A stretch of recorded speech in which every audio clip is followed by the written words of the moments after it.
I really didn't know what I was getting into when I started this journey. I don't know. I mean, I had no plans for any of this. I just liked the game. I liked Rocket League, and I just wanted to do something a little different. I wanted more people to enjoy the game that I love. So I just wanted to see what I can do and what I can put together to try to give back to that. Currently, we have Adam, Oath, and Knight. We have Buddy as a coach. So great group of guys. I mean, I couldn't ask for a better team.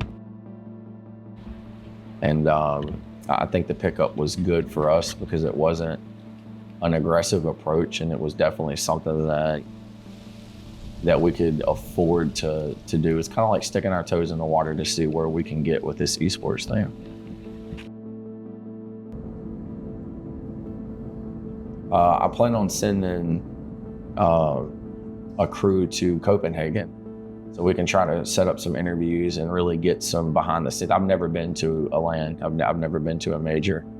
So this is our first year competitive, second year into this. And I feel like, with my job and as much as I work, I can't get the time off. So I feel like by doing this, it could introduce what we're trying to do, as well as, I can vicariously live through the footage and meet some of the most reputable names in the scene.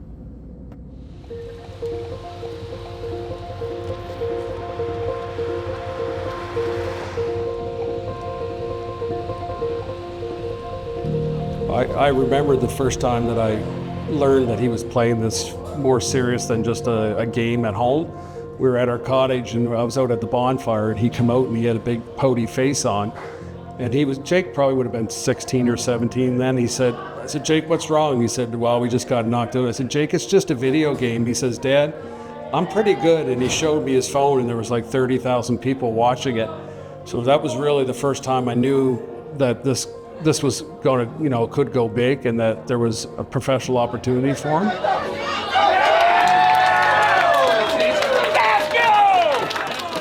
Until I had to learn more about it, which I did. And like every other parent of a child here at this event and any other event, it's such a great esport that anyone can watch it, and I was hooked on it. And Rocket League is a family. And if you look around and see how the parents interact, we love these other parents, and we get so close together, and we love the folks from the orgs. If you think back to all of the times that we've been together through heartbreak and absolute joy for our kids, we frequently thank Slater for the incredible journey he's taken us on, from the highest highs, from the disappointment of a close loss. It's just been amazing. I think I've been to 15 or 16 of these events, and I've probably been to places that I've never would have gone to before. I always say I'm riding Jacob's coattails. I have from the start. A lot of people recognize me, but it's only because of Jacob. And I love talking to people. And so when I'm there, I'll wear the jersey of the org that he's representing, and I'll take pictures and sign autographs and talk to people. It's a great community. I don't think you have the animosity in this esport that you would have in other esports and even other sports. Like, all the parents are, we hang out together, we celebrate losses together, we celebrate wins together. It's been an amazing journey, and I save pictures of Worlds in Madrid of, here's 16-year-old Slater Thomas, our kid, standing up on stage being interviewed live after a match, talking in front of 7,000 people, and everybody online as well as those folks in person, telling them about the match and the team and how great it was and how good the other team was. And he came out humble, won, but gave the other team acknowledgement and recognition for how great they played. And it has grown him so much, where as a person, he has evolved so amazingly well, and he continues to take us on this amazing journey.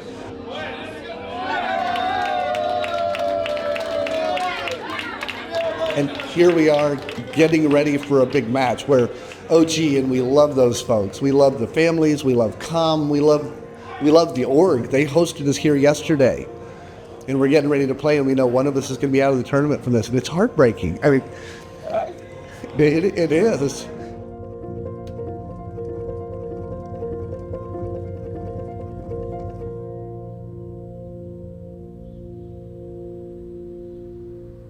Yeah, so one of the biggest things that I'm working on right now and trying to figure out how I'm going to put it in place is, you know, there's no TV, there's no show, there's no videos explaining like what Rocket League really is, or you know what this esports game is really about. So I feel like there's a lot more to this story than what people just see. It's show up, watch, compete, win money, don't win money, root for your favorite team. But there's a lot of behind the scenes stuff that just go untouched. And I feel like it's an untouched market. And if I'm going to be a part of something, then I want to understand it better. And the way that I can understand it better is by getting involved on a personable level. And I do have a TV show background, a lot of experience with it. So I think that funding a project and launching something on that caliber would probably be essential to the game. And that's the thing. I will honestly say, and you heard it here first, I was not a fan. Hello, my name is Isaac Abi. I'm known as Icy or Icy But Melting. I'm the vice president and caster for Deleted Gaming. I was like thinking, dude, you're spending too much money. Like, I don't know if you'll be able to handle this. Like, maybe you should tone it down. And, you know, Copenhagen, I think, was it Denmark? Yeah, Denmark, yeah. I mean, well, it's in Europe. You have to fly over there. And I already was a fan of your work through the work that you did at Dignitas. I knew for a fact that if you guys did go there, something amazing was going to be filmed. Lawler just knows everyone in the scene. He's like Mr. Rocket League season 1. He has the connections to make things happen, and he did make them happen. Again, I wasn't a fan, but when I saw the first trailer, I was like, this was the right idea.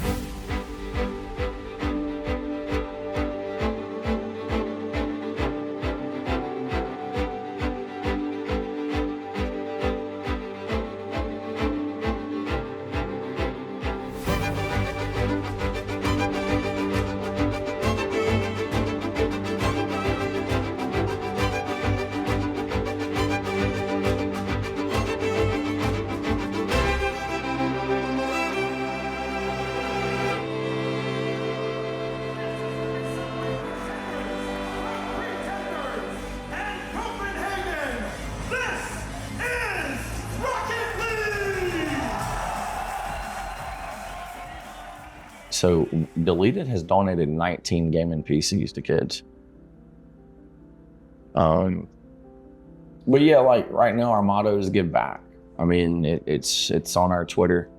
All we want to do is give back. We want to give back to the scene. We want to give back to the players. I feel like boosting these kids up, giving them a better environment to perform, showing them that they're not just a number, they're not just a payday.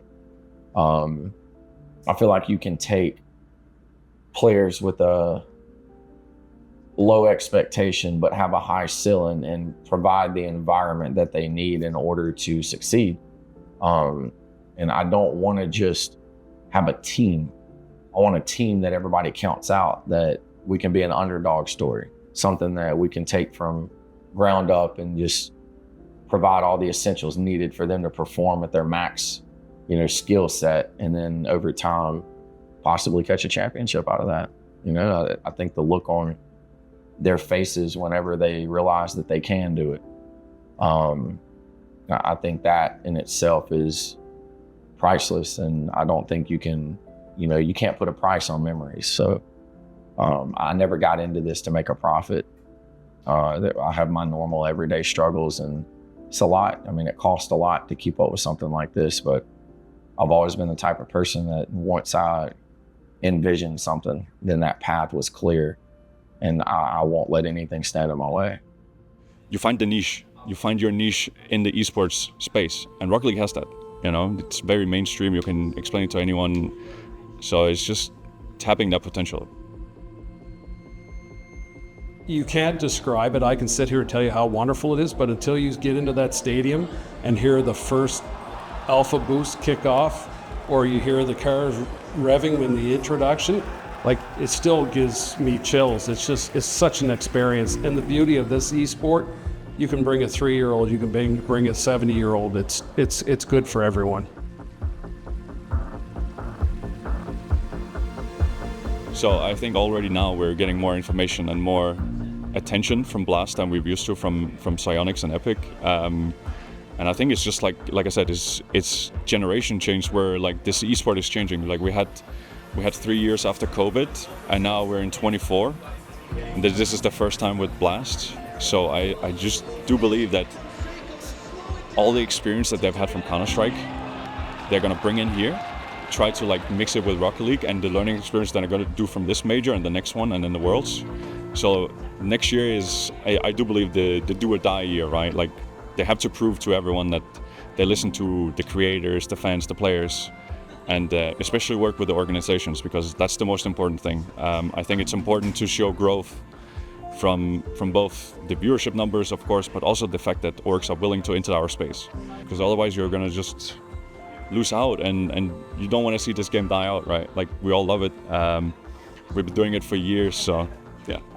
When you're talking about the relationship that orgs need to have both with the players, but also even more so the instrumental factor they play into the RLCS, and from an organizational standpoint at the high level, you can't have an esport unless these players are being compensated. They can't dedicate to this job full time without the financial compensation, and that not only stems from organization to player, and the players need to be taken care of, you also need that same level of love and attention given from the developer back to the organizations. Like the organizations need to be enabled, they need to have information, they need to be communicated with so they can make appropriate decisions, especially if they're spending, upwards of $500,000 a year on some of these rosters between, coach, mental coach, managers, you've got 3 players, a sub potentially. Like that's a lot of money being invested into your game, unless you provide, rev share options or, structural foundations that allow these people to make their money back. So being under several orgs in my career, each org is very unique. It has a unique footprint in Rocket League, and even now with these well-known teams, they have very different treatment. And whether it's good or bad, it's just there's very, very different experiences that you're going to have depending on who you go under as an org. The support systems, the management, the coaches, a lot of psychological coaches as well as physical coaches. Like when I was under Ghost Gaming, there was a lot of pushing towards working out and being healthy outside of the game and inside the game, hours played, all that stuff, like playing smart, practicing smart, rather than just putting in the hours and just like grinding to a halt. That's gonna tire you out. Anybody naturally will have issues in the future, and we've seen that from some players. There's some players at this LAN right now that have been playing till like 3-4 a.m. and they burn out on the day. You need to make sure you play smart. So when you look at these orgs, they have to have a really good support system. And with these players who maybe don't understand what it means to be on an org, there should be a lot of research done by these players, and they are young players, so they need to be taught maybe by people who have more experience, and seek out that from people who do know the ins and outs of what it means to be under an org. And so make sure you ask the right questions when you're approached, because when you have a team who's really popping off and they're just under their own name, a lot of eyes are on them, a lot of orgs are going to reach out, whether you have the proper management to address those conversations with those orgs too, and make sure you're not being taken advantage of. 'Cause that's another thing too, is like you can easily, have money thrown at you and be like, wow, this is amazing, I'm a kid, I'm making a lot of money, but you need to make sure that you're being smart about it and you have the right support systems before you even get into that space. I mean, I've been fortunate enough to be part of Team Liquid, and I think Liquid did a lot of things right for us, and a lot of people don't see what they did for us, because we didn't really bring people behind the scenes, but accommodations, travel, sponsorships on professional level as a player as well. They handle like all of that. They do sports evals, like psychologists, nutritionists. They have all these steps in place already, and I think it's the kind of the bare minimum we need to take as well. But it's going to be hard for a game like Rocket League, because the players are so young, right? So you need to have, I think, older talent, and especially players, to kind of teach the younger generation, like, you guys need to make these changes and adaptations because we made the mistakes of not doing this when we were competing. So if you want to take it to the next level, that's what you need to do. And I hope that they'll listen and take that into consideration. My name is Caleb Whitaker. I'm the owner of CJ Pictures, which specializes in video production, shooting, editing, photography. A lot of people in the scene probably know me more by some of the work I've done with, prominent figures, with casters or pros or content creators, and the work I did with my former organization I was a part of. When I first got into esports, the org that I was on was constantly making LANs. But eventually things shifted. We weren't making very many LANs, which made it hard for me to find reasons to go. So at the start of 2024, I was actually reached out to by Lawler, who told me that he was working on a project that wanted to film content at Copenhagen. The people that he was working with didn't make the LAN or wasn't really doing anything at the LAN, but they wanted to make content there, and they wanted to make content that showed the importance of what organizations can do in the Rocket League scene, especially when it comes to content creators, pros, also just shoot a lot of cool B-roll and shots of that major in Copenhagen.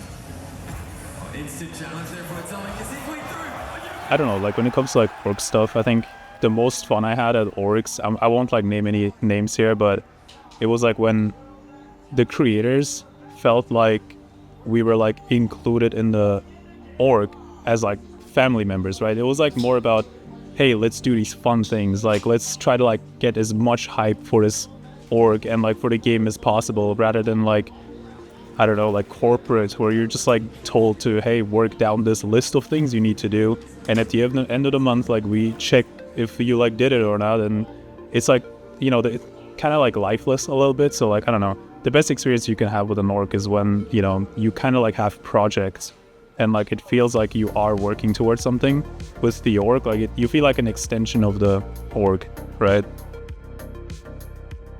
And some of that is on them. By no means are these organizations perfect. A lot of them miss the opportunities to make content and try to generate ad revenue and some of those things. But the esports can definitely help out with that. And I think RLCS is, as we've seen many state throughout the history of RLCS, it's a dream. There's no violence. There's no breakdown of champion abilities and all this extra stuff you have to. It's ball goes in net. It's as easy as it gets to understanding an esport. So I think we all know and have all been preaching of how special Rocket League could be. And you see that every time we get to a live environment where ages anywhere from kids to grandparents can sit down and enjoy it. And that opportunity is there, but it takes a village to make it as successful as it can be. Orgs play a part in that, so does the developer, and it all starts with communication. I think what we see in different esports is how organizations will be more involved in tournaments and community events, may it be content creators, streamers, I don't know, pros, anything to kind of bridge the gap between professional tournaments, events, and the off season pretty much. So I think, we could just benefit from orgs being more involved in that type of stuff, seeing more content, seeing just more fun stuff. And then leading up to after Worlds in Fort Worth, and I was laid off. The day that I announced that I was let go, Prime reached out, the owner of Deleted, expressing his interest that he wanted to work with me and see what a future with he and I could align with, just because of everything that was happening at the time. And just, it's still been a pretty hard time. I really appreciated that he immediately jumped on a chance to help me out with what, me looking for work, and find a way that I can help him out with a vision that he was wanting to move forward. I'm always different.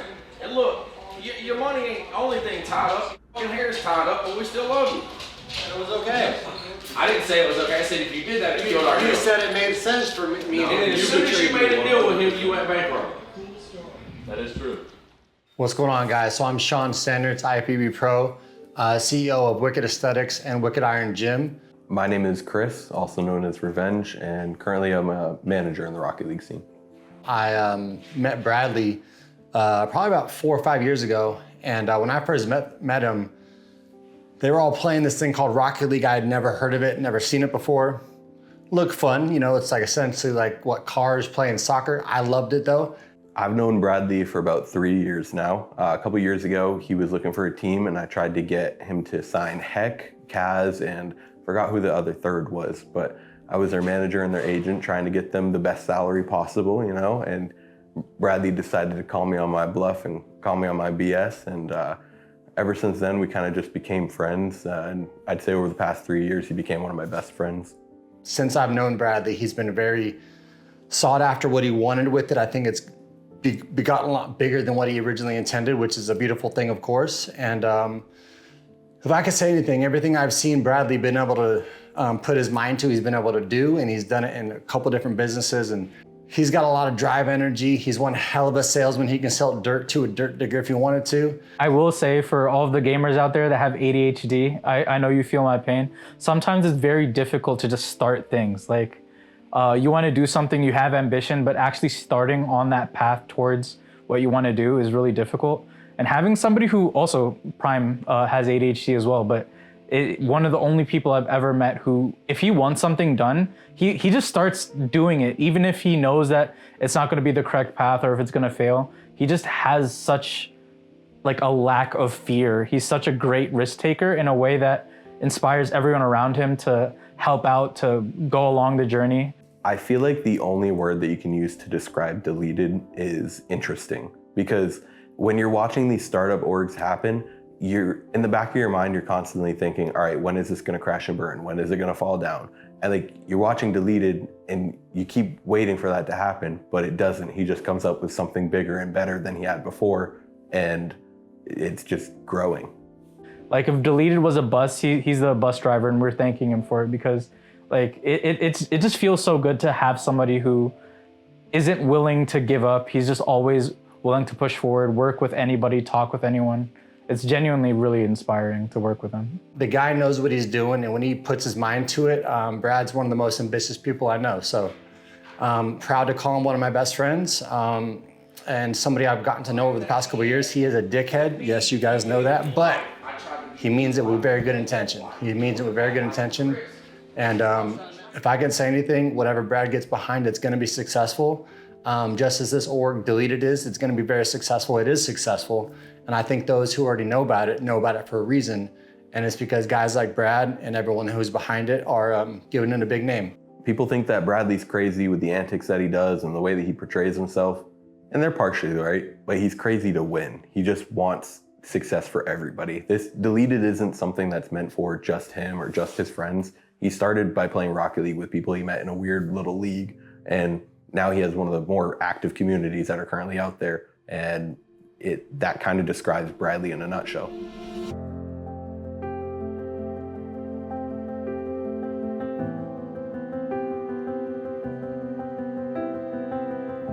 When you've been in Rocket League as long as some of us have, we've seen so many different evolutions of what the RLCS can be and what it's become. I mean, you're talking in the early days, these organizations were just as new. You know, there were teams that were some long-standing like G2 and SK that, you know, were kind of blips, but we got lucky that G2 being the second one to stick around as long as they have and provide the solidifications that they have for some of these players has been absolutely instrumental to the growth of the space. You know, we've also had new teams come in last minute that have also made such a large impact on the way that things have basically created a precedent on those expectations.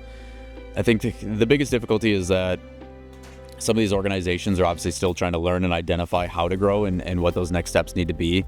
I think the important factors are always going to be, you know, making sure the players are taken care of. You need to make sure that, you know, these kids and these players have the right appropriate staff, you know, strong foundational support, so you can get the most out of them, and doing it in a way, you know, there's so many financial issues and orgs not paying and things that put strain and mental stress on these kids while they're also still trying to grow and develop as young adults is problematic. So I think those types of things are really important, and it makes it easy to be a fan of organizations that really take care of the people in front of them. They treat them as humans. They want to hear their opinions. They want to involve them in the content process and are willing to get over their own egos. While yes, they are the expert and it's okay to disagree, you are always going to have a better product when your players, your content creators, your whatever, actually care about what they're doing or have an opinion that is valued. So I think those things are more important than ever.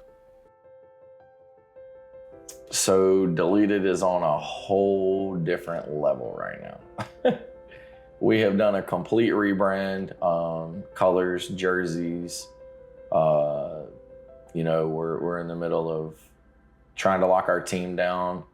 Got a lot of exciting new prospects. NA's kind of shook this year, so a lot of opportunities coming our way. A lot of orgs leaving, which is a little weird to me, but you know, I'm assuming that they don't see it profitable, and I understand, but I just feel like this is such a game that just doesn't ever really want to like give back.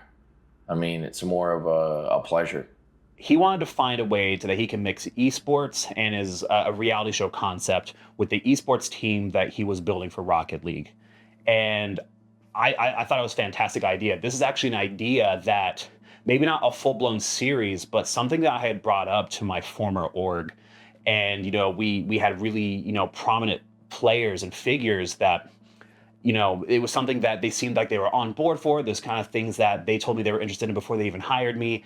And it just got nowhere. We never actually got to make that kind of content, which I thought was a really big missed opportunity. So given this chance now to work with another org with the same idea, I don't know, it was really fitting, and it felt like a cool next step to be able to jump on that kind of opportunity and really flesh out what that kind of content could look like. So you've obviously done really well with your video editing skills.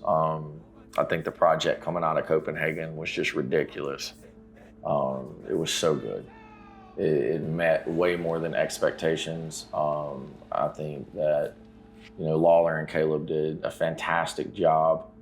I couldn't have asked for a better project. And I think as that project came together, it really gave me a vision of how I wanted to do this TV show. And now it's just like a clear path. I see everything. So I'm glad that we stuck our toes in the water, because it really it allowed us to submerge with confidence. And I think the direction that we're going to move in with this TV show is really going to be entertaining for the viewers. I know the whole team isn't signed at the time, but I know two of the players are players that I have already worked with in previous teams of my former org. So I think it's going to be really exciting to be able to work with them again. It's going to help really create that dynamic that can help, you know, create that comfortable atmosphere that we can make such good content out of. So this is what I'm thinking, Blazin. We have a viable option in Gyro. He has no team right now. It's perfect timing with Andy, because I've always had my eyes on both of those guys, and I think they're severely underrated. And I do think that the right third that complements them well will really bring their full abilities to shine. And I think the team could play upset. I think people are going to underestimate them coming into season. Trey's trying to pull us in the direction of J-Naps, Aqua, and Eris, which I like that team too, but something's just really, really, really in the back of my mind thinking that a squad like Gyro and Andy, as well as they receive information and how they play and how they are as an individual player, would more than likely complement a third. And as far as coaches go, I don't see a better fit than Rold is for this. He loves stuff like this. He wants 3 players that are hungry, that are going to grind. And last I checked, I don't think he's with an org right now, so I'm going to reach out to him and try to lock him down. But, I mean, I see this project going well this year. I mean, I'm really excited about the 2025 season. I think we can do a lot of good things. All right, perfect. Catch you later. So what are the plans for the 2025 season? I think we just found our team.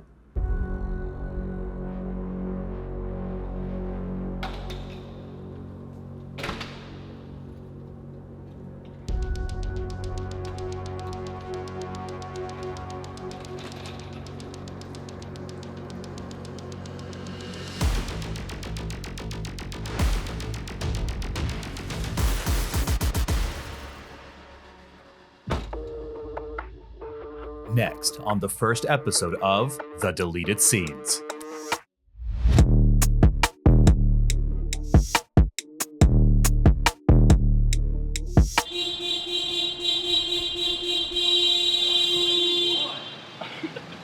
You're so annoying. That's so annoying. We didn't see you, man. Hi, my name is Andrew Nolan. I go by Andy in game. My name is Jedi Papazian. My in-game name is Gyro. My name is Raul Diaz. I'm known as Roll Diz. Have you ever been in the situation where you've been doing scrims with two people locked, but you had to figure out what the third was the whole time?